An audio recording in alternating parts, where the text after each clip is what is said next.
Muy bien, les damos la cordial bienvenida al 17º Seminario Rafael Martín del Campo y Sánchez 2025. Este evento está organizado por el Laboratorio de Vertebrados de la Facultad de Ciencias de la UNAM, del Departamento de Biología Comparada. Y en este momento tenemos un gran invitado, al maestro en ciencias Mohamed Saad Luna, que viene del proyecto de reintroducción del cóndor de California y nos va a platicar justamente el tema del proyecto de reintroducción del cóndor de California. En este momento la doctora Kathleen Babb hará su presentación, su reseña curricular. Adelante, Katy. Buenas tardes, les agradecemos su asistencia. El maestro Mohamed Saad Luna es egresado de Biología y de la Maestría en Ciencias Biológicas de la Universidad Veracruzana. Actualmente estudia el doctorado en Biología Integrativa del Instituto de Investigaciones Biológicas en Jalapa. Su línea de investigación es la ecología de aves rapaces y zopilotes y ha colaborado durante 14 años con el Programa Binacional de Reintroducción del Cóndor de California en la Sierra de San Pedro Mártir, con el monitoreo en el lugar de la especie.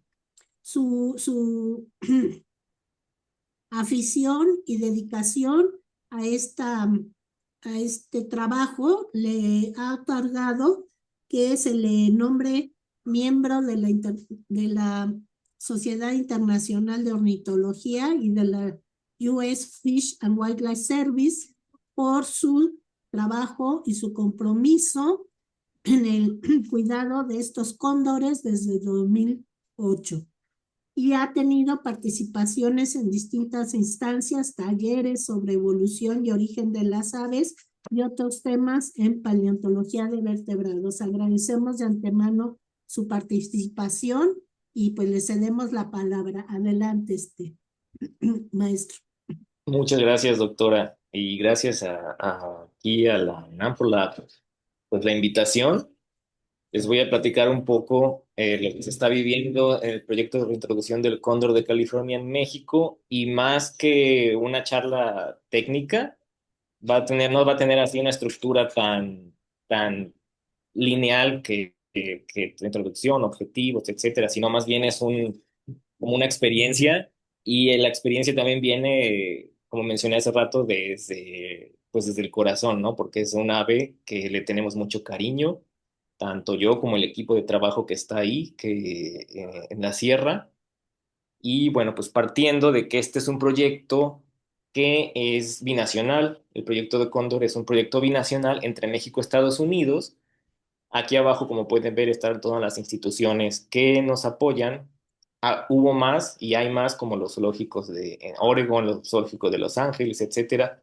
Pero principalmente aquí está incluido el Colegio de Postgraduados, Espacios Naturales y Desarrollo Sustentable, que es la ONG que también está apoyando mucho al proyecto, así como el zoológico de Chapultepec, la CONAMP y el zoológico de San Diego. Pero aparte de todas las instituciones que apoyan, pues sí, financieramente, moralmente, está pues dar un reconocimiento al equipo que ahorita está en la sierra, que precisamente no pudieron asistir a esta plática porque están de lleno y trabajando con los cóndores en la sierra, y aparte pues de hacer es que sobreviva el cóndor, sobrevivir ellos, ¿no? Y pero bueno, un saludo allá al equipo en la Sierra de San Pedro Mártir, y gracias a todos los que están aquí conectados. Espero no aburrirlos mucho. Y bueno, pues vamos a partir diciendo de que el cóndor pues es una especie al borde de la extinción, pero que en México ya había sido extinta. Entonces esto es lo que se diferencia de algunos otros proyectos en donde todavía había un pie de cría, algunos especímenes en libertad. Aquí en México ya había sido extinta, y ahorita por la NOM oficial está como en peligro de extinción. Subió una categoría que fue probablemente extinta en el medio silvestre, y ya subió a la categoría de en peligro de extinción, a pesar de que ya hay individuos en México, pero aún no se puede mover esa categoría hasta que aumente la población. Y internacionalmente, de acuerdo a la IUCN, está como en peligro crítico, ¿no? Este peligro crítico existe desde hace ya casi 3 décadas, desde que se comenzó el programa en Estados Unidos. Y bueno, como decía, en México estuvo extinta. Oficialmente se declaró extinta en los años 30, aunque hay un boletín reciente del año 1976 por Pablo Domínguez, en donde hizo un estudio bien detallado de un espécimen, o él describía 3 especímenes, no se sabe si era el mismo espécimen o eran 3 diferentes, pero eran los últimos ya cóndores que quedaban en México, precisamente ahí en la Sierra de San Pedro Mártir, en donde son las liberaciones. Ese fue el último avistamiento de cóndores por un científico en México en 1976. En este boletín detalla muy bien el comportamiento, los días de reproducción, sus vuelos, cómo se acicalan inclusive, cómo se perchan, los pinos en donde se perchan. Todo esto está aquí, aunque oficialmente en Estados Unidos principalmente lo declararon extinto en los años 30 en México, porque pues hubo casas para colecciones, hubo colecta de huevos y principalmente el envenenamiento, que más adelante voy a explicar bien a qué se debe los problemas que están enfrentando los cóndores. Hubo muchos especímenes que están en colecciones científicas en Estados Unidos que tienen la etiqueta que estuvieron colectados aquí en la costa de Baja California. Obviamente el animal no es un ave marina, no estaba, lo colectaron en la costa porque estuvo volando y vio quizás un animal muerto, un mamífero marino muerto, ballena, etcétera, y se estaba alimentando y pues ahí los cazaban porque se suena feo, pero antes pues las colecciones científicas así se trabajaba, no era de hacer una colecta de manera eh, humana, sino que era pues dispararle al animal y llevárselo para montarlo como en exhibición, en taxidermia. Pero bueno, entonces en México pues ya estuvo extinta, y en Estados Unidos y a nivel global, que ya estuvo también a punto de extinguirse. En 1950 se comenzó a ver que hubo un descenso de la población de cóndores. Antes de eso, la especie no estaba tan estudiada, como que se tomaba como que, pues como cualquier otro buitre que lo vemos común, volar, etcétera. Pero hacia 1950 se dieron cuenta, ya diferentes expertos en el tema, de que la población estaba disminuyendo, pero no sabían por qué. Hacia el 82 quedaban únicamente 27 cóndores en Estados Unidos, y aquí es donde surge como que un dilema. Ya en el 82 ya se habían dado cuenta, casi 30 años después, 32 años después, que pues ya sí, efectivamente ya se estaban extinguiendo. ¿Qué pasaba?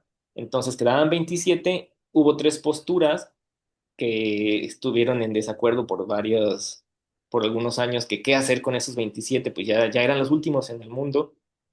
¿Qué hacían? Pues la primera era dejarlos ya los 27 libres, como pues los que quedan, que estén en libertad hasta esperar a que se muera y ya se extinga la especie por completo, dejarlos ya pues por la paz.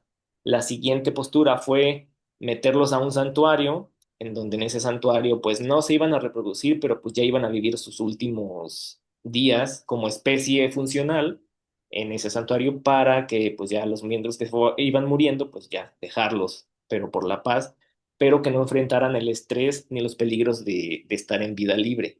Y la tercera postura fue pues capturarlos y comenzar la crianza en cautiverio, el pie de cría, para liberarlos, pero pues no se sabía si esto iba a funcionar, los iba a estresar más, no los iba a estresar, no se sabía el ciclo reproductivo del cóndor, no se sabía cuántos años viven, entonces pues no estaba en ceros. Entonces ya bueno, es una medida drástica, pero pues se hace o no se hace.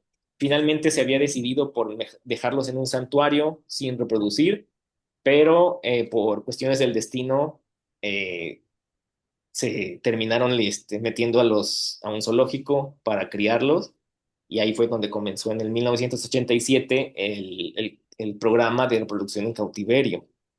Después, casi una década después, un poquito más, en el 92, ya comienzan las liberaciones en Estados Unidos, porque ya se dieron cuenta que sí estaban teniendo éxito reproductivo en el cautiverio. Se dieron cuenta que solamente poniendo un huevo al año, y estaban ahí modificando las técnicas de forzar posturas. Más adelante les voy a decir cómo.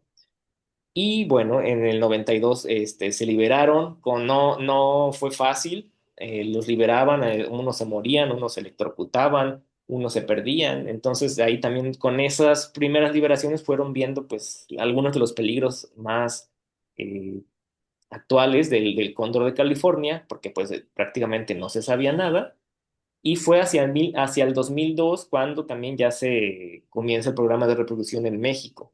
También previo al 2002 pues hubo gestiones para ver el sitio donde se iban a liberar, el sitio histórico, con autoridades, los permisos pertinentes, porque pues también no es así de ir y lo liberas y ya, ¿no? Hay que tener un estudio previo, pero bueno, fue hasta el 2002.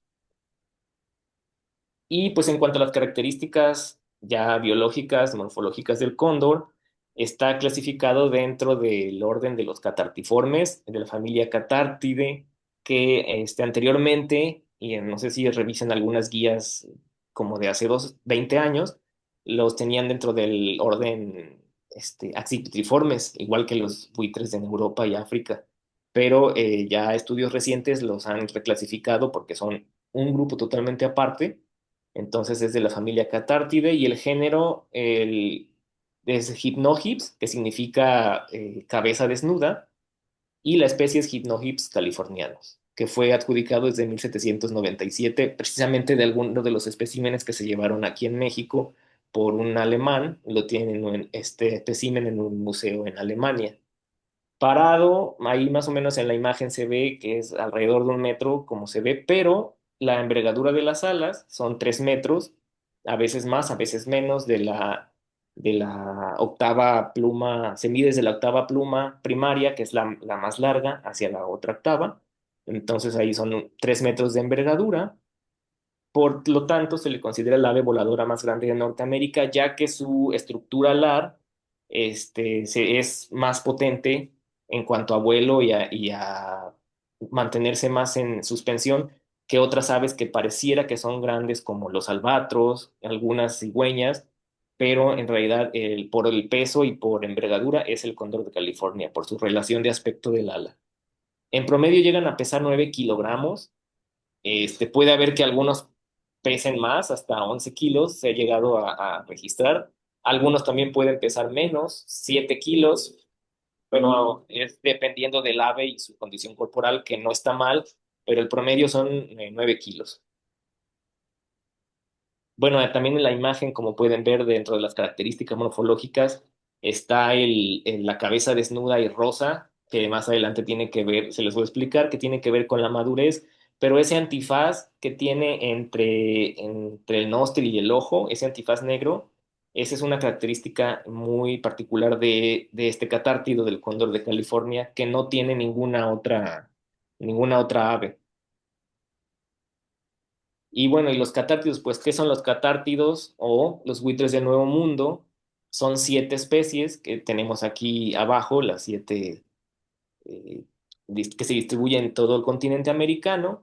Se diferencian de los buitres del Viejo Mundo, aunque tienen una función similar, pero convergentemente evolucionaron de manera distinta de los buitres en Europa, África y Asia. Ahorita les voy a explicar cuáles algunas de las diferencias. En México hay 5 de esas 7 especies. Únicamente no tenemos el cóndor de los Andes y el aura de selva, que solo se distribuye en el Amazonas, pero los demás, pues aquí están en México. Como todos saben y todo mundo hemos escuchado, México es el país de los megadiversos.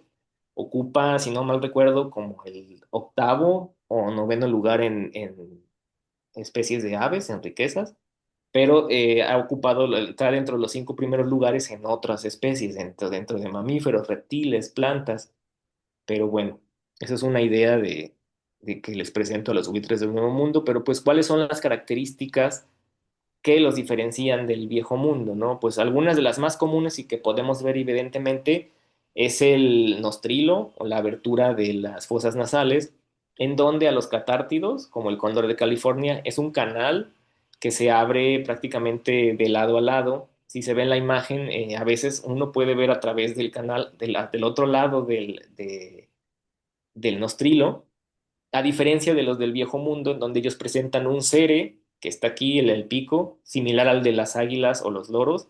En el CERED está dividido ese canal, entonces es individual cada nostrilo, no es un canal solo.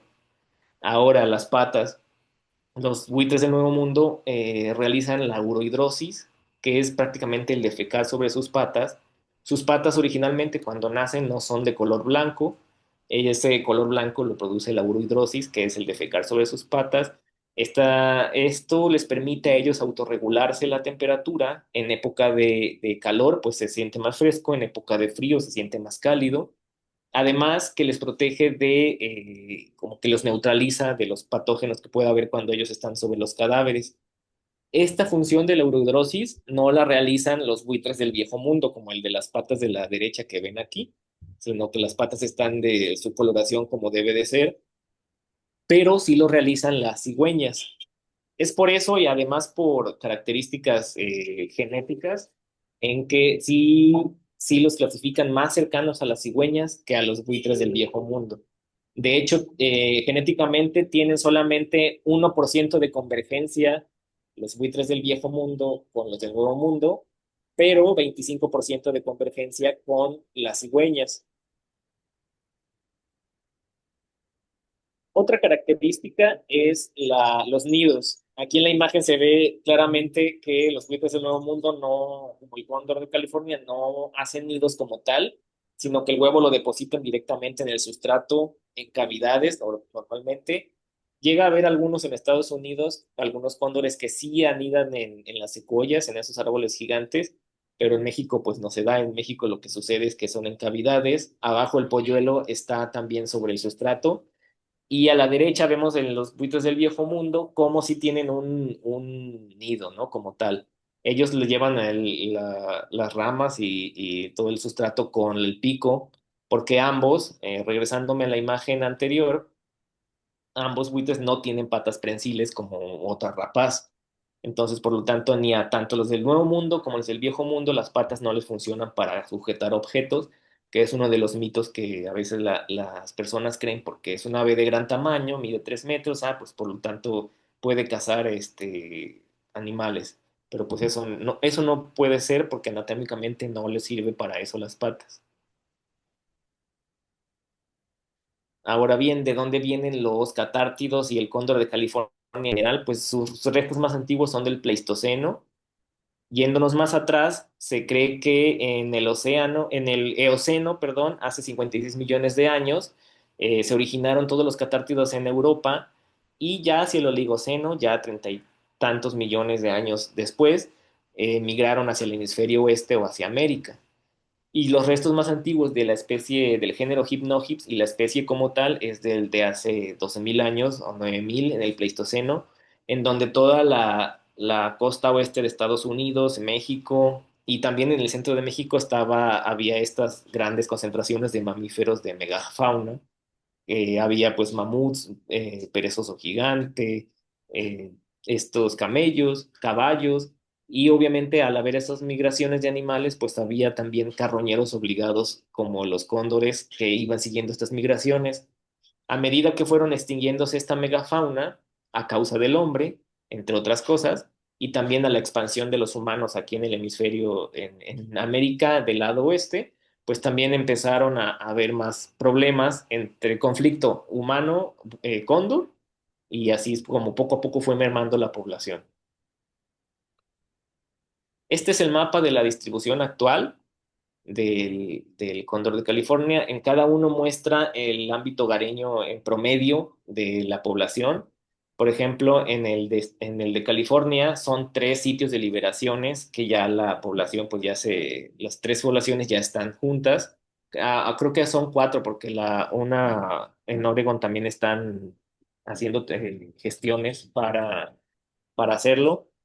Después en Utah está la otro sitio de liberación que ya se extendieron hacia Arizona, que también ya están ampliando su ámbito hogareño. Y en México es donde se liberan en la Sierra de San Pedro Mártir y se van hacia el norte prácticamente, incluso ya han cruzado la frontera, pero bueno, no sé, solamente fue un caso, no se quedaron ahí, por eso no se cuenta, porque ya dentro del rango promedio pues ya no quedó.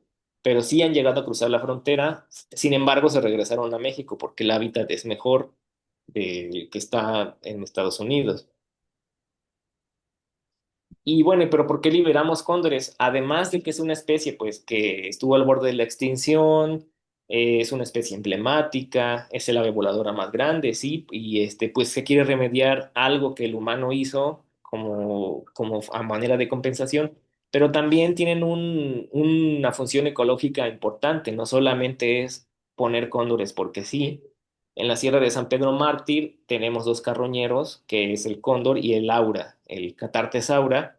Sin embargo, Laura migra a veces más de 6 meses al año, cuando en la época de frío de invierno, el Laura se va y la sierra se queda sin carroñeros obligados como los buitres, pero el cóndor se queda todo el año. Es un ave que, como dije anteriormente, viene del Pleistoceno, está acostumbrado a estas temperaturas extremas como la era del hielo, y pues no le importa que haya nieve, él se queda todo el año. Así es que la función ecológica del cóndor de California prácticamente es única. ¿Y qué hace? Pues cuando hay cadáveres en el ecosistema, pues estos generan patógenos, ¿no? Patógenos para el humano y para otras especies. Para el cóndor no, que pueden ser bacterias, virus, hongos, y ellos prácticamente son el servicio de limpieza pues de la sierra, del ecosistema. Ya cuando llegan las auras, pues ya se complementan, pero pues las auras están muy poquito tiempo en el año.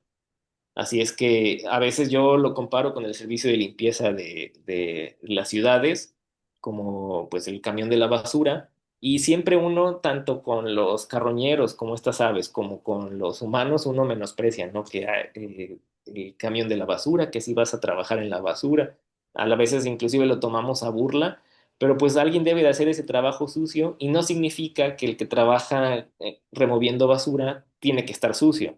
Entonces lo mismo pasa con los cóndores. No porque están comiendo carroña, son animales que diseminan enfermedades, que huelen mal, que están sucios, sino al contrario, como les dije anteriormente, las patas hacen la urohidrosis para ellos neutralizar todo eso que pisan. Lo mismo la cabeza desnuda es una adaptación para que cuando meten esta cabeza dentro del cadáver, pues no se le llene de carroña si tuviera plumas, y esto sí le generaría ectoparásitos que finalmente le van a causar mal o van a diseminar la enfermedad. Además que son muy limpios, tanto los cóndores como otros catártidos y los demás buitres, teniendo agua disponible, agua limpia, se bañan todos los días, les gusta mantener, es importante para ellos mantener el plumaje impecable, precisamente por las horas de vuelo que pasan al día planeando, como las auras, por ejemplo, que hacen la migración. Entonces, cuando uno los manipulas, pues te das cuenta que no tienen muchos ectoparásitos, a diferencia de otras aves de ciudad como los gorriones, los canarios, incluso aves nativas. Aquí me he dado cuenta en el estado que hay el zanate mexicano, que tiene es el ave con mayor parasitismo en la ciudad. Pero no sucede lo mismo con los opilotes o con los cóndores. Y bueno, otra de la importancia es dentro de los gremios de alimenticios en muchas aves, pues los cóndores no tienen otro sustituto. Podríamos decir, por ejemplo, una ave carnívora como el águila, pues se puede ser sustituida con un puma, con un coyote. Un piscívoro, pues tiene su competencia con alguna nutria o peces que se alimentan de otros peces. Los granívoros, los semilleros, insectívoros, etcétera, tienen su equivalente con otro grupo de animales. Un nectarívoro, por ejemplo, el colibrí, pues tiene su equivalente con las abejas o con los murciélagos, pero los carroñeros obligados, como los opilotes o el cóndor de California, no pueden ser sustituidos por otro más que por otro sopilote. Ahora sí, el cóndor solamente lo pudiera sustituir el aura, pero en época de invierno, cuando no hay auras, pues no tiene su equivalente.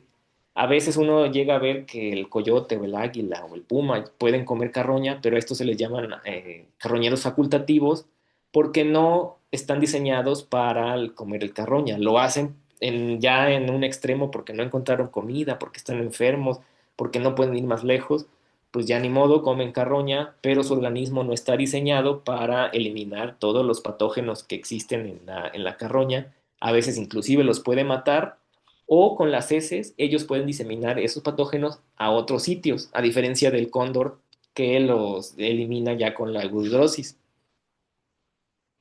Entonces, pues aquí la importancia y función ecológica de los cóndores, ¿no? Que a su vez uno lo ve como servicio ecosistémico ya desde el punto de vista humano. Ya nosotros le decimos servicios ecosistémicos porque también al eliminar estos patógenos, pues no solamente limpia el ambiente, sino que hace que nosotros no estemos respirando ni contaminándonos con los hongos o bacterias. Por ejemplo, una vaca que murió de tuberculosis, pues ya cuando el cóndor se la come, la tuberculosis ahí se terminó.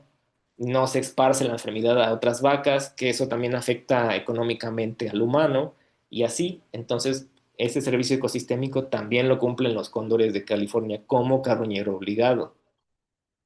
Ahora, ¿qué otros beneficios hay que haya cóndores?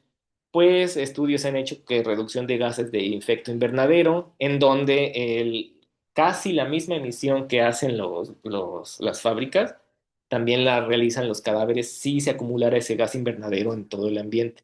Gracias a los cóndores, esta se reduce significativamente y hay esa mitigación.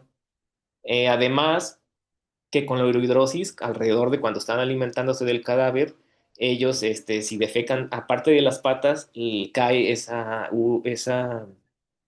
sustancia en el sustrato, en el suelo, y eso permite que, más bien no permite que las bacterias o los lixiviados del cadáver se filtren en los mantos acuíferos y con eso también mantiene limpios los mantos acuíferos de los cadáveres, ¿no? Pero bueno, en fin, se han estado haciendo pruebas para detección de fuga de gases con algunos otros catártidos, pero en fin, o sea, también, pues el humano le debe una función, un servicio a esta función ecológica que no debiera ser, porque ya de manera intrínseca los cóndores son importantes pues por el hecho de ser carroñeros obligados y por ser cóndores. Pero bueno, entonces, pero sí tiene un valor muy importante ecológicamente. Ya yéndonos un poquito ya a la biología del cóndor, pues su reproducción son aves monógamas, es decir, que una vez que se forman las parejas, pues ya es la pareja de por vida. Hay algunas excepciones en donde sí se ha visto que un macho coquetea a una hembra con otro macho, pero no es motivo, ahora sí decirlo, de divorcio entre la pareja, ¿no? Ellos siguen como pareja y aunque a veces tienen sus deslices, pues sí llegan a procrear o tener el huevo entre la pareja que se conformó. En el caso de que uno de los dos muera, hay cóndores, pues como sucede también como en los humanos, ¿no? Hay cóndores que pues ya nunca se vuelven a emparejar. Eso es un problema porque pues, precisamente ese es el de los motivos de la baja tasa de natalidad, porque ya no se emparejan. Y la otra es que, o puede haber algunos que sí, inmediatamente se muere la hembra, se muere el macho y ya en menos de un mes ya tienen otra pareja, pero también puede ser por la necesidad de poblacional. Por ejemplo, muchas especies, a diferencia del humano, pues su objetivo en la vida o en su propósito es como que la reproducción, pero para proliferar la especie y mantener ese eh, diversidad genética. Entonces, a veces esa necesidad hace que inmediatamente muera uno y se va con otra pareja, ¿no? Pero bueno, eso sucede en poblaciones pequeñas. Sucedió hace unos años en la sierra de San Pedro Mártir, pero pues porque la población prácticamente todavía no es fuera del rango del peligro crítico. Cuando tienen el polluelo, el huevo, perdón, tarda de 54 a 57 días de la incubación, son más o menos 2 meses y ambos padres se turnan para la incubación. Entonces ahí es donde también uno se da cuenta cuando ya empieza que ya está la puesta porque vemos a una de la pareja conformada, se ve solamente el macho rondando y comiendo, a los 2 o 3 días llega solamente la hembra y el macho ya no se ve, además que en la señal de los transmisores también no da señal porque está dentro de la cavidad, etcétera. Entonces eso es una señal, un comportamiento reproductivo que ya indica que ya está el huevo. La muda completa del polluelo es hasta los 6 meses, ya tiene el plumaje casi completo. No tiene el mismo tipo de muda, a diferencia de unas de las otras aves paseriformes. Este tarda casi 3 años en tener la muda completa, pero después de salir del nido a los 6 meses, que es cuando ya está completito del plumaje, el pollo, nosotros decimos un polluelo, pero ya no es del tamaño como el de la foto que está aquí, ya prácticamente es un adulto, del tamaño de un adulto con diferentes características que ahorita se las voy a enseñar, pero los padres lo siguen alimentando por año y medio más o inclusive más. Y aquí están en el crecimiento y madurez. También son aves que no tienen dimorfismo sexual. A simple vista no sabemos cuál es hembra, cuál es macho. El sexado se hace a través de biología molecular con PCR, en donde se ve pues ya cuál es el macho, cuál es la hembra. También uno se da cuenta a la hora de copular. Y el juvenil, como ven aquí, este que está a la izquierda es de cabeza negra totalmente, pero ya, aunque es un polluelo, nosotros seguimos diciéndole polluelo porque todavía de edad es chico, pero ya está relativamente del tamaño del adulto que es a la izquierda, que es a los 6 años, ¿no? Ya se le considera adulto completo hasta los 8, como adulto potencialmente completo, a los 8 años, pero en subadulto, que está aquí en medio, que tiene la transición entre la coloración negra con la de los colores del adulto, también ya puede reproducirse, aunque a veces no tienen mucho éxito, pero ya se puede reproducir a los más o menos a los 4 años y medio, 5 años, que es como diríamos que un adolescente ya también se puede reproducir, aunque mentalmente pues no está capacitado. Igual los cóndores, pasa lo mismo. Aunque ya se pueden reproducir, no tienen todavía esa madurez mental para hacerse cargo de los polluelos, entonces por lo tanto no saben qué hacer y no ha llegado el caso. Creo que solamente un caso ha habido de una reproducción muy temprana, pero no. Entonces el promedio es de 6 años a los 8 años ya cuando tienen el éxito reproductivo como tal. Y aquí en este diagrama pues se ve el ciclo reproductivo del cóndor de California y el motivo de por qué ponen un huevo cada 2 años. Digamos que en el año 1, que es la línea primera, comienza los cortejos de noviembre a diciembre, en la parte amarilla. En el siguiente año, las cópulas es hacia enero y el huevo lo ponen o febrero o marzo. Si lo ponen en febrero, pues la eclosión se da en abril. Si lo ponen en marzo, se da en mayo. Es un margen de 2 meses. Y ya hacia junio el polluelo tiene un mes. En agosto ya tiene los 3 meses, ahí se ve más o menos el crecimiento. Para noviembre ya se volvió volantón, ya salió del nido y comienza a hacer los primeros vuelos fuera del nido, pero aún así los padres lo siguen alimentando. En el año 3, como ven, hacia abril, que debía haber sido la eclosión, pues ya el polluelo sigue en crecimiento, los padres aún lo siguen alimentando, entonces es por eso que hasta el otro año, en caso de que el polluelo tuvo éxito y creció bien, todo bien, hasta el año 4 es cuando ya se puede poner el otro huevo. Entonces sí es muy lenta su tasa de reproducción, pero porque también es muy lento el crecimiento. Esas aves son muy longevas, llegan a vivir hasta 60 años en cautiverio. Entonces, pues obviamente el ciclo es muy lento. Pero ¿qué pasa con la reproducción en cautiverio?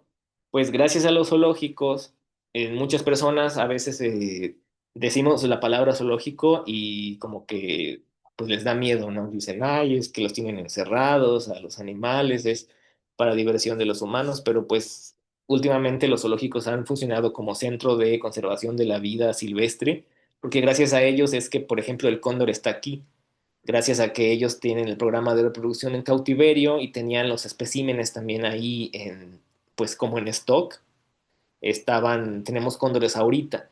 En un principio, el zoológico de Los Ángeles, el zoológico de San Diego, el centro de aves de presa de Boise, Idaho y el zoológico de Oregon son los que estaban haciendo la cría de cóndores en cautiverio para liberarlos posteriormente en los sitios de liberación. También se enviaban a México.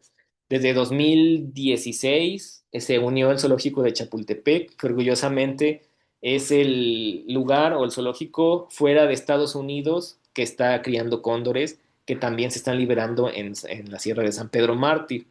Entonces, pues ya México también ya se unió a esta campaña de crianza en cautiverio, en donde lo que hacen a veces, como se dieron cuenta de que solamente es un huevo al año, pues ellos están haciendo algo que es forzar posturas, en donde en el momento que ven que la hembra puso el huevo, se lo retiran, lo meten en una incubadora y más o menos en 2 o 3 semanas la hembra puede poner otro huevo, inclusive tres. Han logrado hacer que pongan 3 huevos al año para que pues la población aumente, porque si hacemos un huevo cada año, solamente 2 o 3 parejas, pues es muy poquito la producción de huevos. Ahora sí que se escucha muy feo, pero pues sí, es una zootecnia para aumentar la especie. ¿Y qué pasa después de que los meten a las incubadoras? Pues se están monitoreando, cada día se pesa el huevo, se le toma el registro y a veces comienza la eclosión después de los 2 meses. Es posible que se asista en la eclosión del huevo poco a poco, con los científicos ahí asistiendo al pollo. A veces no, a veces hay polluelos que solitos ellos después empiezan un día a romper el cascarón y a los 2 días ya están fuera completamente. Si ven que pasan los 3 días y no han salido, pues ya es donde se les asiste también. Ahora, una vez nacidos, se les coloca en una especie de incubadora que está toda cubierta con telas, en un cuarto oscuro, aislado de ruido, de presencia humana, en donde solamente una persona se encarga de la alimentación del polluelo, con estos títeres, como ven aquí a la izquierda, en la foto izquierda, estos títeres diseñados para que el polluelo no se impronte y no se acostumbre a la voz de las personas. Se hace en silencio, sin hacer tanto alboroto, y así el polluelo pues va asociando que el que le da la comida es otro adulto, y esto ha funcionado para que la especie a la hora de ser liberada no se acerque a los humanos, que pues puede ser de alguna manera mal, porque pues el humano a veces no tiene buenas intenciones con estos animales, ¿no? Y no es bueno que se acostumbren, porque el humano nunca va a estar ahí para cuidarlos, más bien tienen que dejarlos ser libres y que continúen su vida como salvajes. ¿Y qué pasa con los cóndores cuando llegan a su sitio después de que pasa un año de ya crecieron? Pues se hace un traslado ya a los sitios de liberación, en este caso en México, que es a la Sierra de San Pedro Mártir. Se hace un traslado aéreo que llegan a un rancho ahí en las faldas de la sierra. En este rancho ya se transportan en un vehículo pues todoterreno hacia la montaña, hacia la sierra, y como ven los kennels son transportadores de animales, pero van todos cubiertos con una tela oscura para que el ave no se estrese y no esté viendo también a los humanos. Todo esto en completo silencio, lo más tranquilo posible. Obviamente sí, ellos sí escuchan el traqueteo, ¿no? del vehículo, etcétera, pero pues en la medida de lo posible, pues no estresarlos y no hablar mucho para que no se acostumbre a los humanos. Es bien crucial esta etapa previo a las liberaciones de no hablarles, por ejemplo, en los casos de los centros de reproducción, porque es de ahí donde puede suceder la impronta. Y está la diferencia en de que se acostumbra a los humanos y cuando se libere se está yendo hacia a donde hay humanos, o donde de plano le tiene miedo a los humanos y se aleja como un animal salvaje. Una vez que llegaron a la sierra, pues se mete a estos aviarios en la imagen de la derecha, que es un aviario de aclimatación. Pero pues, ¿qué pasa en este aviario? No, que no solamente es aclimatación y cuarentena. Obviamente, cuando son cóndores enviados de Estados Unidos, por ejemplo, deben de pasar un proceso de cuarentena y ya una vez liberados, se pudieran ya salir al exterior, pero es importante tenerlos más tiempo en lo que se aclimatan. Entonces, esta aclimatación, estos aviarios están sostenidos por una red que los postes son árboles naturales y las perchas en la medida de lo posible que sean naturales para que vean su entorno. Si ven estos juveniles de acá, están viendo un adulto que está perchado atrás en un pino. Entonces, esto es bien importante, ese tipo de interacciones con específicas para que se vayan acostumbrando tanto al clima. En este aviario van a pasar, pues, pueden pasar nevadas, pueden pasar días de sol, pueden pasar viento. Entonces, aquí van conociendo el clima también están conociendo a sus depredadores, porque obviamente al liberarlos en un lugar salvaje, pues ya no es lo mismo que estar dentro de la seguridad del zoológico. Y es importante también que uno observe las interacciones con los depredadores. Entonces, por ejemplo, uno registra, se meten en un blind los observadores y se está registrando el peso cuando se suben a la báscula, la cantidad de comida que consumen, el agua que se bañan todos los días. Aquí es donde nos damos cuenta de que se bañan todos los días, todas las noches cuando ya están ellos dormidos, porque son animales diurnos, se hace la limpieza de los aviarios, de su agua, de su estanque, y se les cambia, ¿no? Y se les pone la comida, o ya sean de madrugada, mientras todavía siguen dormidos, que no haya luz de sol, o en la noche. Entonces, ya escondidos, sin hacer ruido, se hacen observaciones en un escondite y ahí se observa todo lo que les dije, ¿no? Que si llegó un coyote, por ejemplo, por la parte de afuera, qué reacción tienen con el coyote, si voló o se quedó en el suelo, o en cuánto tiempo reaccionó, etcétera, ¿no? Eso es muy importante. Al principio hay cóndores que sí son muy vivos y inmediatamente se van y les da miedo, pero hay otros que no, que tardan a veces un mes, 2 meses o 3 meses hasta que ya identifican lo que es un depredador y ya le tienen miedo. Entonces, por lo mismo, por esta razón, no se puede liberar así inmediatamente. Pasan 40 días ya liberarlos porque no. Además que en estudios recientes se ha notado que entre más tiempo se quede en el aviario de aclimatación, esto ha sucedido con el quebrantahuesos en España y en Portugal. Los han dejado hasta año y medio y es donde más éxito en vida silvestre tienen que cuando los sacan antes. Entonces sí es importante mantenerlos por lo menos año y medio en estos aviarios de aclimatación y también que vayan agarrando peso los juveniles porque son pequeños, pues cuando se liberan no van a inmediatamente a comer los adultos, ellos tienen jerarquías en donde los adultos comen antes y no dejan comer a los pequeños. Entonces, es también como que una manera en de que pues, el polluelo obtenga un poquito de más masa muscular y ya así ya están ya bien 100% seguros que van a tener éxito en el medio silvestre. Ahora, después, antes de ser liberado, se tiene que hacer la liberación de la cuarentena por Senasica Zagarpa. Se les hace estudios, se les vacuna también contra influenza aviar, el virus del Nilo Occidental, Neocastle, y ya, una vez que se liberó se les hacen, perdón, análisis de sangre para ver que todo está bien. Y ya una vez que todo salió bien, nos dieron el documento que ya Senasica lo aprobó, etcétera. Ahora sí ya se puede liberar. Pero ya su liberación, pues se les hacen etiquetas con su Stotbook.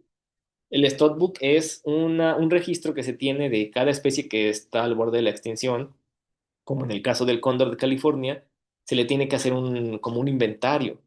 Este inventario es con códigos numéricos que se les asigna al momento de nacer. Entonces, el cóndor uno, 2, etcétera.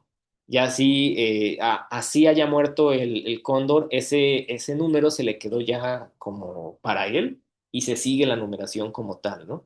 Entonces, en el caso, a veces se eligen códigos de colores para uno poder a veces identificarlo sin tener que ver el número, ¿no? Ya, por ejemplo, vemos los amarillos, sabemos que son los nacidos en estado silvestre. Si vemos uno de etiqueta verde, ya sabemos que vienen de Chapultepec, etcétera, ¿no? Así es más o menos un código de color con el número que sea visible con binoculares o a simple vista cuando está volando.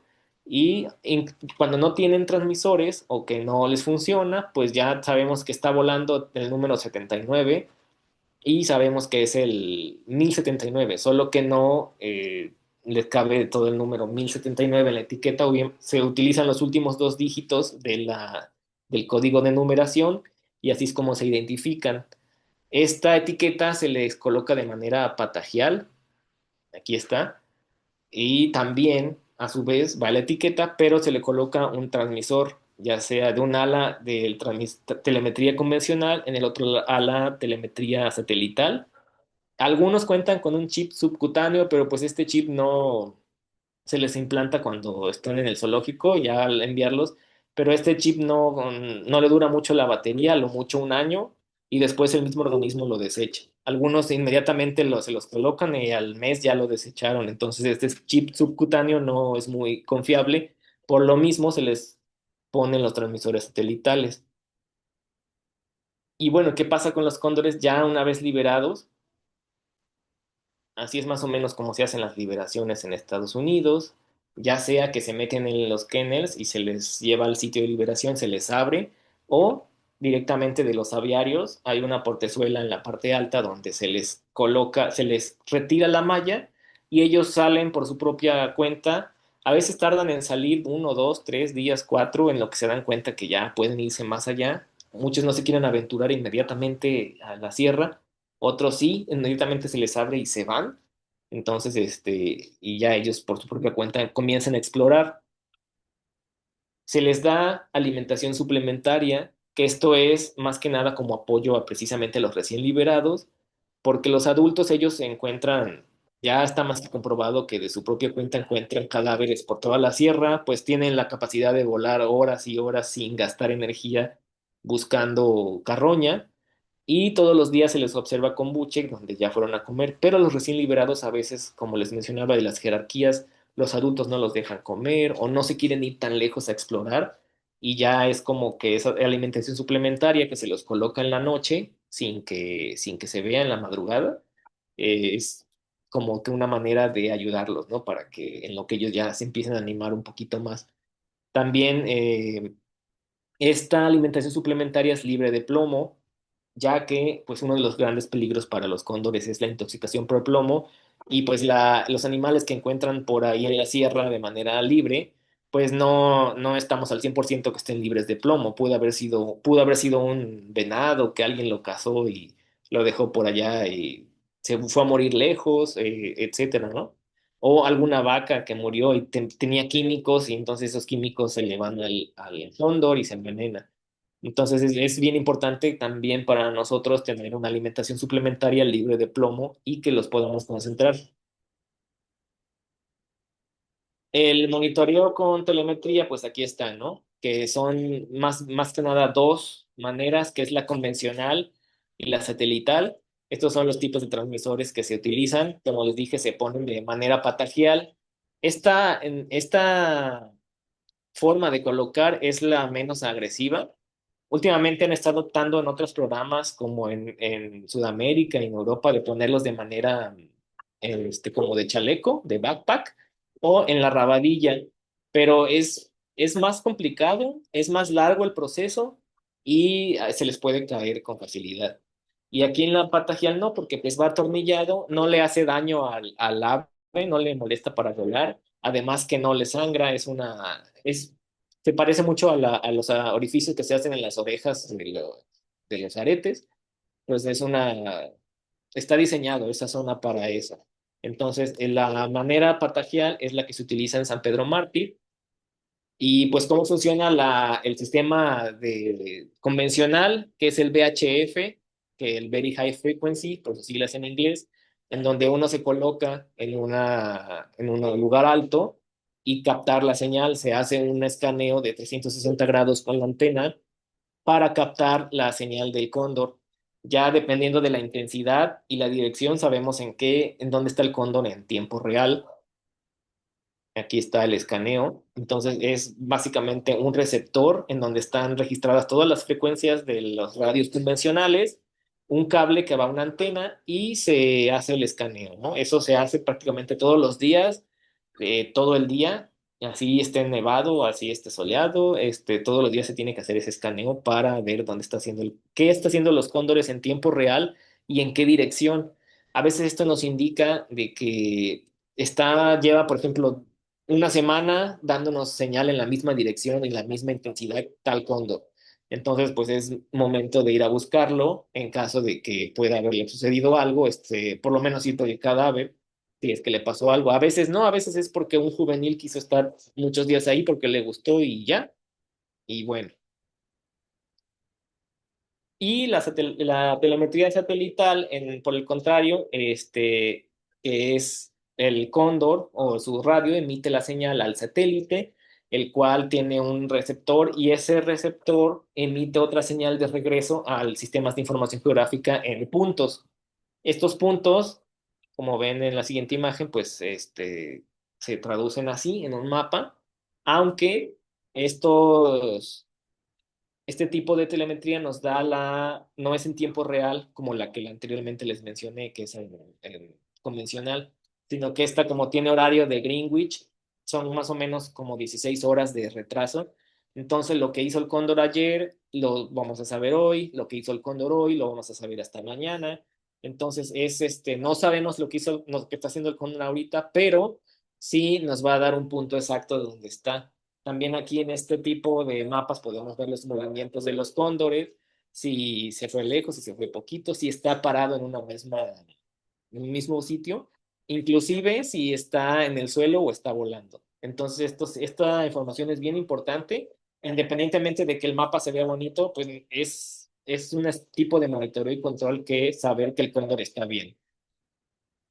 Otra cosa que nos indican los transmisores satelitales ya dentro de lo bueno es en la foto A, que está aquí, que podemos identificar los cadáveres de los que se alimentaron. Entonces, ya con eso nos damos cuenta que sí, efectivamente se fueron a alimentar de un cadáver, fue un caballo, fue una vaca, fue un venado, etcétera.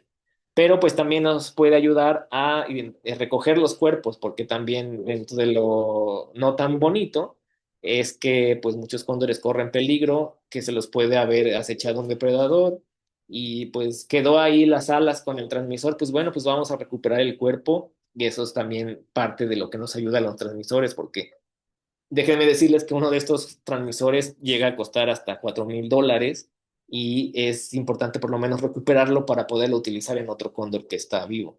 Además que se registra en el stockbook del cóndor, pues está el cóndor 02, falleció tal día se encontró y así ya se registra pues como muerto en el inventario que les mencioné. Pero las observaciones directas en campo se complementan con los transmisores, porque los transmisores, pues sí nos dan mucha información, pero no nos dicen todo. Entonces, de manera directa, todos los días, a la par de hacer el escaneo con las telemetrías convencionales, pues también se tiene que hacer observación directa en campo. Y esta es la mejor manera para detectar, por ejemplo, el comportamiento reproductivo, de que cómo están las parejas, de que si se están intercambiando, que si solamente se ve la hembra y el macho no, y así. Ya con esto lo comprobamos, ¿no? Pues sí, en tal día solamente vimos al macho y la hembra no está, y para los 2 días vino la hembra y el macho no. También las relaciones jerárquicas en cuando comen, a veces uno se va con la finta, dice, no, pues sí comieron todos, pero ya cuando los observas con los binoculares te das cuenta quiénes tienen en realidad buche lleno, quiénes no tienen el buche lleno, entonces decir, no, pues el cóndor tal y tal, pues no ha comido, no comió bien, comió poquito, o lo vemos muy raro porque están los demás comiendo y el otro está echado en el suelo y no es normal ver un cóndor echado en el suelo, entonces algo tiene y es donde hay ese tipo de datos que solamente se observan de manera directa es que pueden actuar a tiempo. Por ejemplo, ahí nos damos cuenta si hay lesiones, si cojea de la pata, si tiene una herida y su estado de ánimo. Estas son más o menos las interacciones jerárquicas que se observan cuando están en observación directa. Los que están de cabeza roja en el centro son los que están alimentándose más, mientras que hay un polluelo sin etiqueta, que es uno de los nacidos libres al lado derecho, que no está comiendo, que solamente está observando. Lo mismo que un polluelo de etiqueta amarilla del lado izquierdo en el extremo, que también es un juvenil pero que tampoco se está alimentando. Pero ya después pasa 1 hora, 2 horas y ya cuando se van los adultos llegan los juveniles y es bien interesante ver cómo esas interacciones entre especies, porque pues ahí te das cuenta de que, ay, que quién agredió a quién le gusta estar con tal. Y lo mismo que sucede con los humanos, ahí los que son maestros pues se dan cuenta con sus alumnos qué sucede, de que, ay, mire, ya hicieron el grupito de tal, ¿no? Los de estos tres de acá, estos del frente se les gusta sentarse juntos, pues igual más o menos con los cóndores sucede lo mismo, los de acá siempre andan juntos, que este macho y hembra como que siempre los vemos que se perchan en el mismo lugar, no son pareja, pero son potencialmente pareja. etcétera, ¿no? Es bien interesante, es como todos los días es una historia diferente con ellos, porque cada uno tiene su personalidad y solamente de manera directa con observaciones es que uno aprende de ellos y los observamos. El comportamiento reproductivo también se observa, por ejemplo, aquí es el cortejo, que les decía que comienza más o menos en noviembre. El macho que tiene etiqueta 03 está cortejando a la hembra y ya también con las observaciones directas, cosa que el radio no nos dice, es de que sí, bueno, pues sí, la hembra le cortejó y la hembra le hizo caso y le responde como que a veces se acicalan entre ellos. Pero hay días que no, al principio el macho corteja y la hembra lo agrede y se va. El macho la sigue y otra vez, y así entonces la hembra todavía no está receptiva.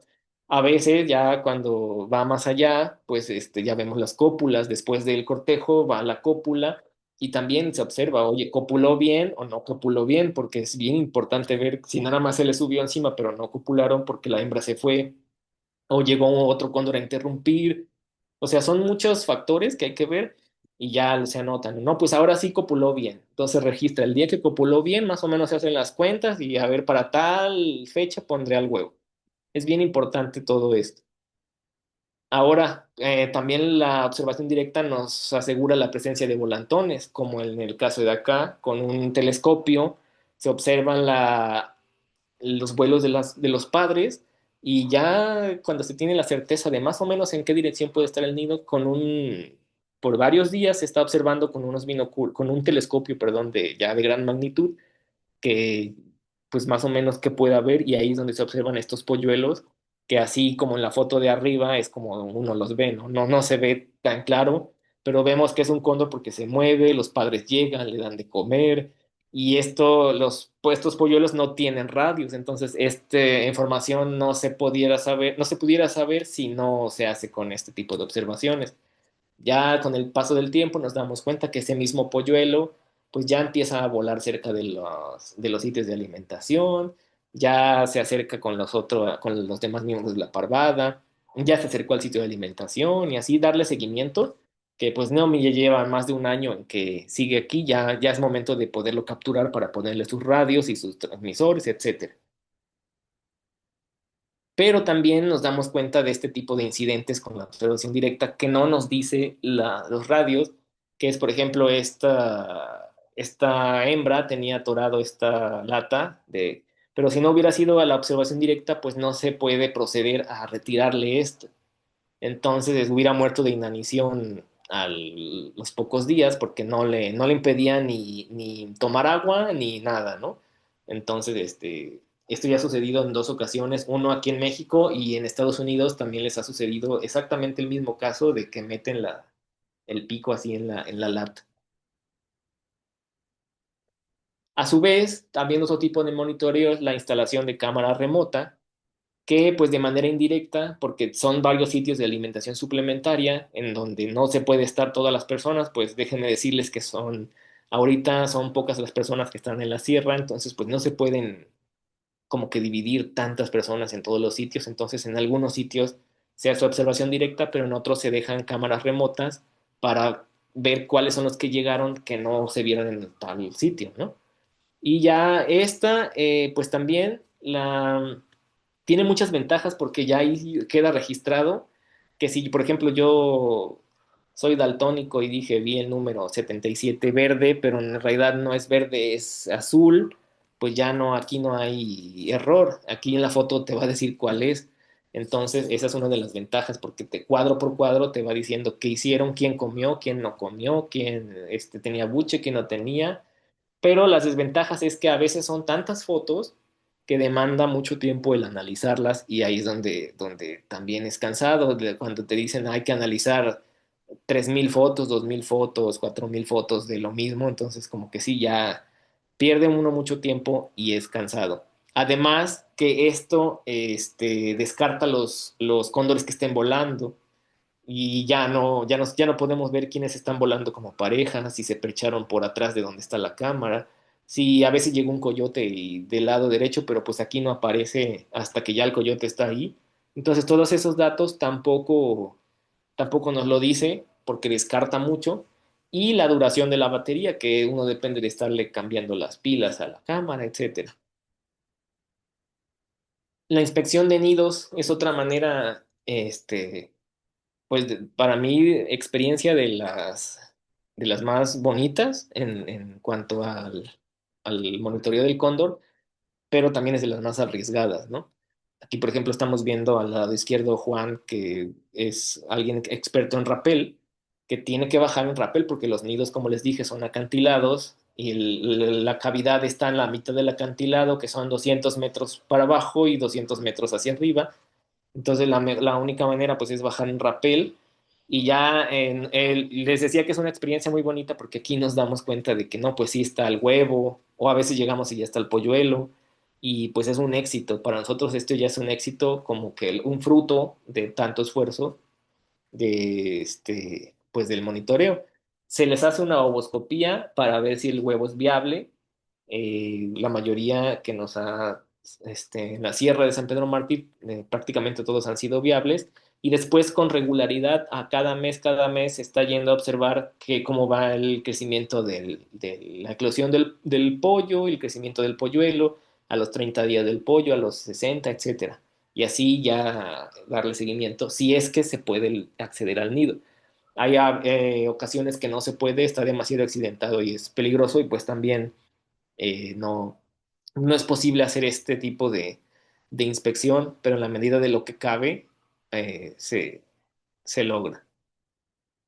Como dije, miren, este es un nido, entre comillas nido, porque no es un nido como tal, ahí está el polluelo y de hecho se ve el cascarón arriba de este pollo más o menos tiene como cerca de mes y medio o 2 meses de edad, que ya está ahí en el sustrato, no hay nada más, no hay hierbas, no hay palitos, no hay nada. Entonces ese es el nido de cóndor, que también es muy alto, si una persona entra cabe perfectamente y siempre están orientados de manera que haya regulación, autorregulación del nido de humedad y temperatura. Entonces, siempre tienen prácticamente las mismas condiciones de climáticas en el nido, tanto afuera como adentro, y la orientación es bien importante. También ellos buscan un nido o cavidad que no esté accesible a depredadores, que también ayuda mucho al crecimiento del polluelo sin peligro. Se les hace también anualmente 1 o 2 veces al año para los libres un examen de nivel de plomo en sangre y química sanguínea. Esto es bien importante, con esto sabemos, ya que el plomo es de las principales amenazas ahorita para los cóndores, quienes estuvieron expuestos, si alguno presenta niveles altos, si algunos no tienen nada, y también con esto nos damos cuenta que, pues sí, a pesar de que comen fuera de los animales libres, pues no han estado expuestos o sí han estado expuestos, porque uno les pone la alimentación, pero pues se pueden ir a otro lugar y ya es donde se exponen. Y ya con esto hay un tratamiento que se le puede dar en caso de detectar a tiempo la intoxicación por plomo. Estudios recientes que se están haciendo con los cóndores, en un principio no se podía hacer tanto, de 2002, de que se comenzaron a liberar, pues no había tanto porque literalmente es una especie nueva para México, porque no se sabía nada, y pues lo que se pretendía al principio era más que nada que la especie se proliferara, que se lograra. Entonces, pues ya se quedó fuera un poco el lado científico de hacer, ay, pues vamos a hacer investigación de esto y lo otro, porque pues ahorita el objetivo del programa era que los cóndores sobrevivieran a la Sierra de San Pedro Mártir, que se adaptaran y que se reprodujeran. Entonces ya está sucediendo y ahora sí ya se comienza a ver estudios con ya un poquito más científicos en donde se le están haciendo hemogramas para tener un control y unos parámetros de los cóndores, pero en México se está haciendo investigación de microbioma, así también como investigación de hemoparásitos. También se hizo un estudio con negagrópilas para ver pues, la proporción de basura y microbasura que estaban consumiendo en donde prácticamente era la búsqueda de dormideros, colecta de agrópilas, después en la foto que está aquí, se era la disgregación de las agrópilas y hacer una conteo del peso, del cuánto era, por ejemplo, cantidad de materia orgánica como pelos, plumas o hueso, y cuánto era de materia sintética. Afortunadamente, no hubo significancia en los datos. Prácticamente el 96% de la egagrópila o de lo que consumían los cóndores en San Pedro Mártir era materia orgánica, como deben de ser, y una fracción muy pequeñita de algunos plásticos, pero prácticamente nada. Contrario a lo que sucede en Estados Unidos, en donde sí han tenido un problema muy grande con basura y microbasura, con los cóndores, y otros catártidos. Por ejemplo, con auras ha habido estudios en donde el 89% de su composición de su dieta es basura o plástico y muy poquito es materia orgánica, entonces es dieta deficiente. Lo que nos dice esto que la dieta de San Pedro Mártir no es deficiente y está ayudando mucho a la proliferación de la especie. Esto es más o menos los elementos que se encontraron en la disección, que fueron el plástico, textil, pero pues fue muy poquito, pero los elementos naturales en su mayoría fueron pelo, plumas y plumón. Y las plumas y el plumón es porque cuando ellos se acicalan, ellos normalmente no comen, no son ornitófagos, no comen aves muertas, pero tampoco se comen entre ellos. Si se muere alguno, no se comen, pero cuando se acicalan unos a otros o ellos mismos, de manera incidental se meten pues plumas al pico, se lo tragan, o plumón, y esto también está compuesto de agrópila que después se expulsan. ¿Y cuáles son los peligros que enfrenta la población en general del cóndor, pero más que nada en San Pedro Mártir? Pues como les dije, la primera es la intoxicación por plomo, las líneas de alta tensión, incendios forestales, turbinas eólicas, depredadores naturales y basura. La mayor es la intoxicación por plomo, en donde las municiones es la principal fuente de este material, de este metal.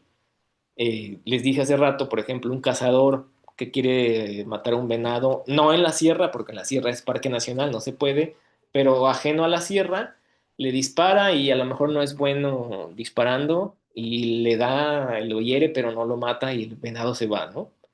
A los 3 o 4 días el venado se va a la sierra y muere de la herida o de otra cosa en un sitio inaccesible para el humano, pero sí accesible para los cóndores. Y ahí es donde el problema, porque si tienen fragmentos de bala, como se ve aquí, las municiones con plomo se desintegran y quedan ese polvo de plomo en la carne, se lo comen y en el peor de los casos se tragan la munición casi completa y eso con los jugos gástricos se le desintegra en su sistema y se le va primero a sangre, después a músculo y finalmente a hueso. Y pues lo termina matando, ¿no? No pasan ni 2 semanas de que se intoxicó, ya el cóndor muere. O sea, resiste patógenos como muchos virus y bacterias, pero los químicos y metales pesados sí son fatales.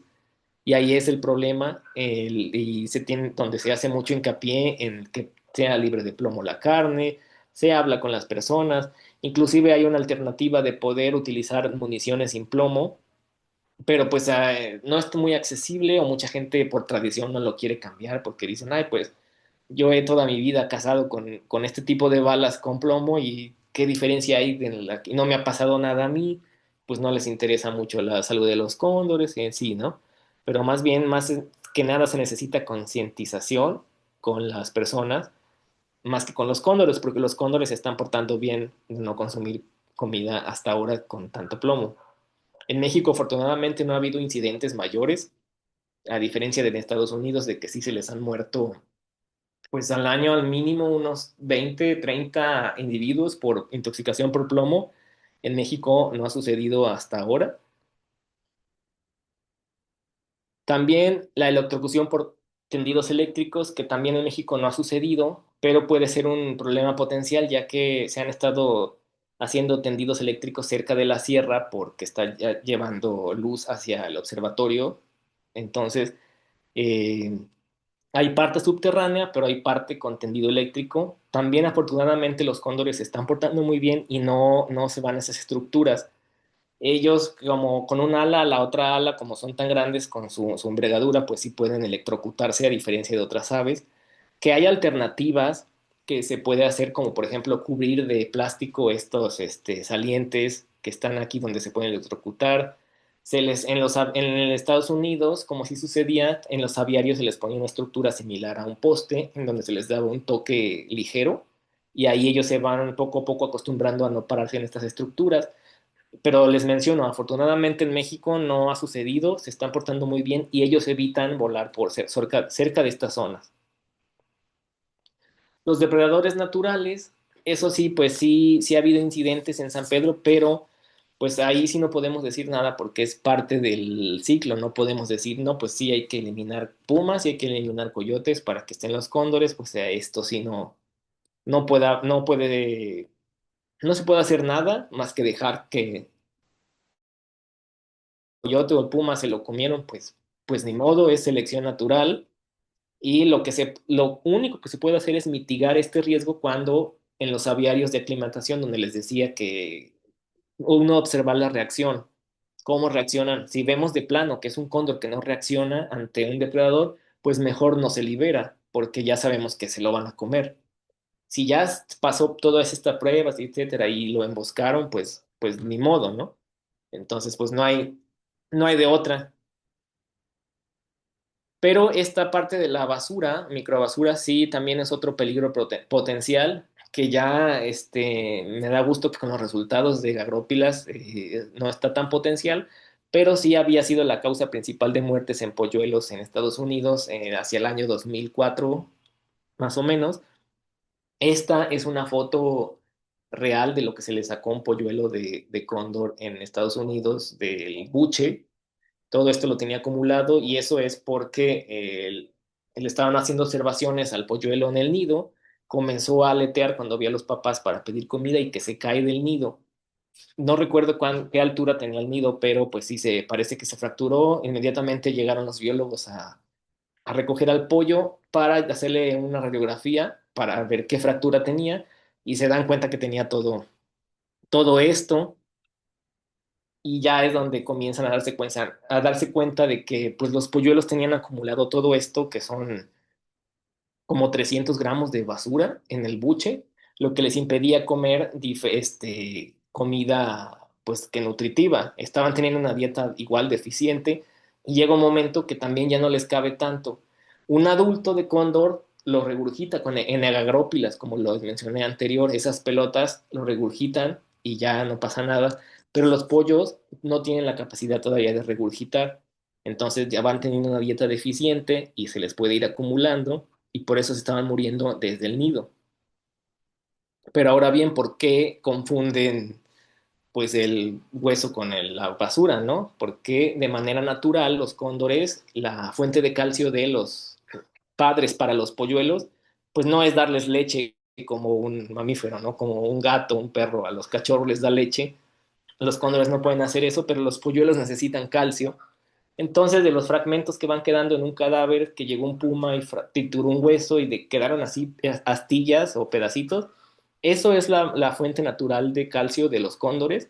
Pero pues si un cadáver está cerca de donde hay basura, pues es bien fácil, inclusive para nosotros, así a verlo a simple vista, estamos viendo la misma coloración del hueso, la misma estructura, es algo duro, pues un animal como el cóndor no puede distinguir, se lo traga, piensa que es hueso y se lo lleva a los polluelos. Eso sucedía mucho en Estados Unidos. La verdad no tengo idea si ahorita sigue, porque ha habido una campaña bien grande contra la microbasura, que es diferente a lo de microplásticos o basura normal, porque microbasura incluye hasta metales, vidrios y obviamente plástico. Había PVC, todo esto que es duro, pero en pequeños fragmentos que se va disgregando en el ambiente. A veces uno recoge la basura, cuando se hacen campañas de colección de basura, pues se recoge toda la basura grande, pero todos estos fragmentos pequeñitos se quedan ahí en el sustrato y los cóndores lo confunden con hueso. Y ya para finalizar, pues esta es la situación actual del cóndor de California. Son 53 cóndores en total. Como ven, este año hay más hembras que machos. El año pasado y antepasado me parece que había más machos que hembras y faltaban hembras, entonces, pero ahí se va compensando más o menos la población. Y el éxito del programa, que me da mucho orgullo decirlo, porque a diferencia de otros programas de reintroducciones, el Proyecto Cóndor ha sido de los que han tenido mayor éxito, sobre todo porque ahorita la población de San Pedro de la Sierra se está manteniendo más que nada con los polluelos que están naciendo libres. Ya es la tercera generación que se están reproduciendo. De los que han nacido libres, ya ahora han tenido también polluelos. Así es que la población se está manteniendo gracias a ellos, porque hubo momentos en que no, por las restricciones de cuarentena, etcétera, de años anteriores, no se podían traer de Estados Unidos. Y Chapultepec nos ha enviado cóndores, pero a veces es uno al año, dos al año, o dos cada 2 años, etcétera. Entonces no es tan significativo la cantidad, pero la población se está manteniendo con los nacidos silvestres. Y bueno, estos son también con orgullo les digo, los pollos nacidos en 2004 que se observaron ya en este año.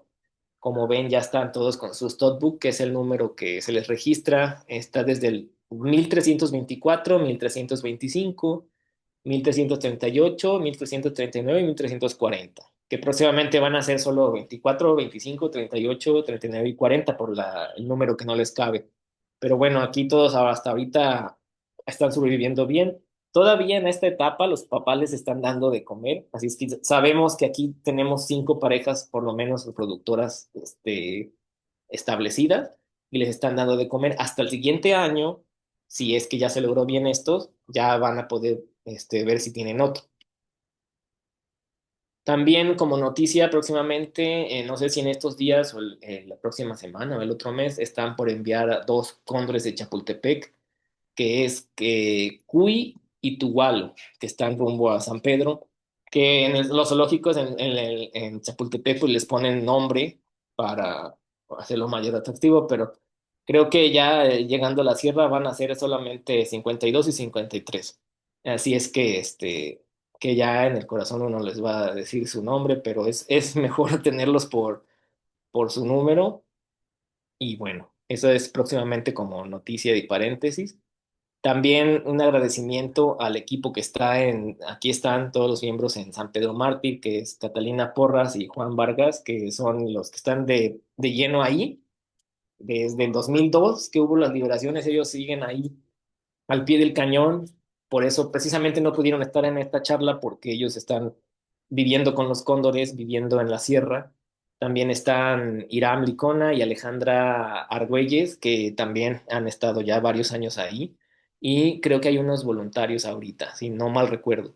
Entonces, pero pues es poca gente, ¿no? Son tan poca la gente que no permite que haya como que días de descanso, días de que se cambien unos, porque pues son poquitos, son muchos puntos que observar, muchas cosas que hacer en el día, que la alimentación, que a los polluelos del diario, que los que recién liberados, que las etiquetas, que no sé qué. Entonces, y sin contar que hay incendios, por ejemplo, esta época es incendios, hay que monitorear incendios y a veces participar en la extinción de los incendios si están cerca de los aviarios o qué hacer en caso de una contingencia. Cuando hay nevadas, pues hacer leña, reparar caminos, quitar la leña de los aviarios, checar después de las tormentas que no haya roto las mallas, etcétera.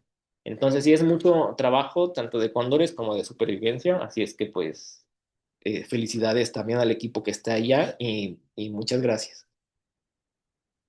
Y bueno, pues sería todo. Creo que comienza la sesión de preguntas porque obviamente hay tantas cosas que quiero decir, pero no las dije para la extensión de la plática, pero aquí estaré recibiendo sus dudas y comentarios y muchas gracias por la participación.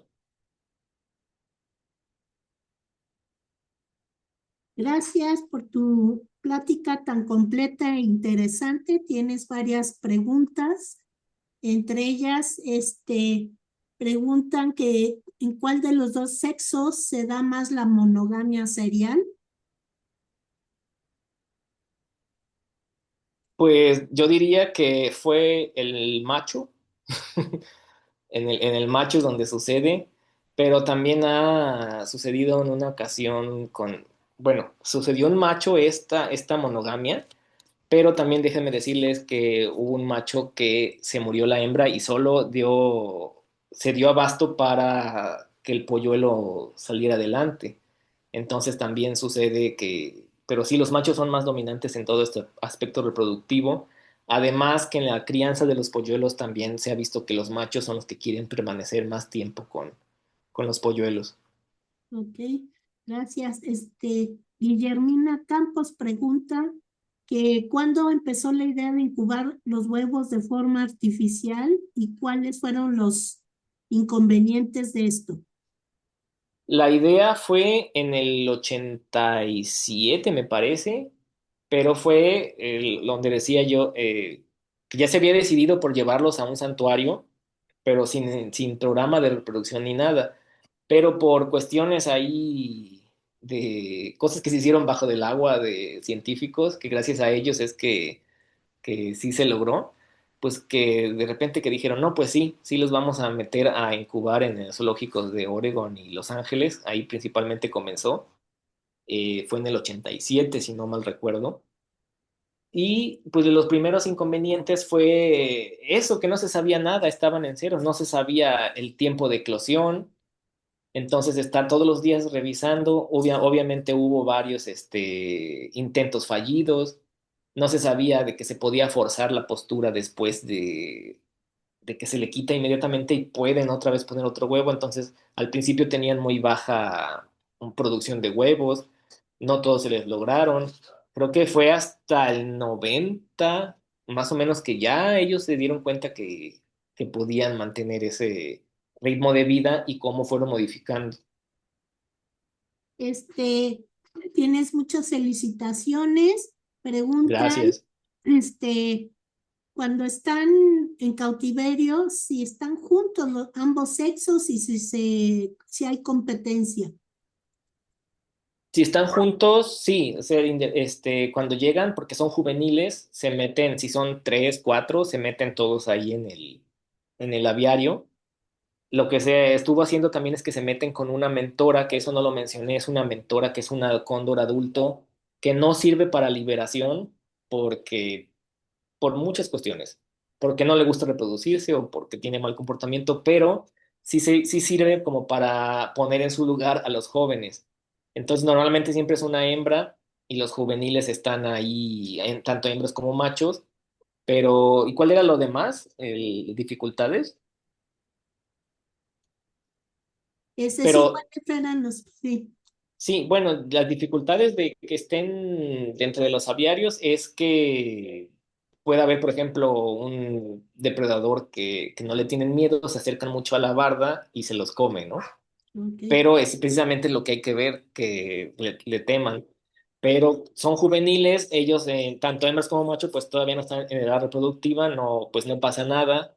Sí llega a haber también interacciones de que a algunos les gusta perecharse más con otro, otros no, se toleran, pero tampoco llegan a tanto, ¿no? De pelearse o de herirse.